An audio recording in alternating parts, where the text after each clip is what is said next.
त्याला कठोराकडे शिक्षा होणारच होती ना, पण त्यांनी फाशी घेऊन घेतली, गोळी मारून घेतली स्वतःला. जर लोकांच्या ताब्यात सापडलं असतं तो मेलाच असता कुत्ते मोतने. अशा नरधमांना मारायलाच पाहिजे ना. पोलिसांनी जास्त करून हे करायचं. असे कृत्य करणाऱ्यांना लवकरात लवकर फाशी द्यायला पाहिजे सरकारने.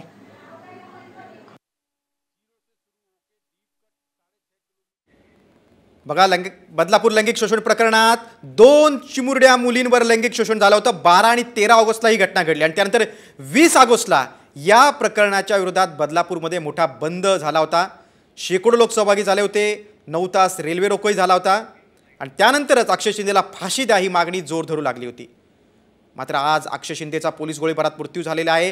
तळोजा तुरुंगातून अक्षय शिंदेला आणलं जात होतं तेव्हा API मोरे यांची बंदूक अक्षय शिंदेनं गाडीतच खेचली आणि गोळीबार केला आणि पळून जाण्याचा प्रयत्न केला आणि त्याच्या हातात लोडेड बंदूक होती आणि त्यानंतर पोलिसांनी स्वसंरक्षणार्थ त्याच्यावर गोळीबार केला.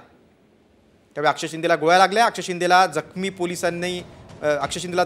जखमी अवस्थेत त्याला कळवा हॉस्पिटलमध्ये आणलं आणि जे API मोरे जखमी झाले होते त्यांच्या पायाला दुखापत झाली होती त्यांच्यावर आता ठाण्यातील ज्युपिटर हॉस्पिटलमध्ये उपचार सुरू आहेत.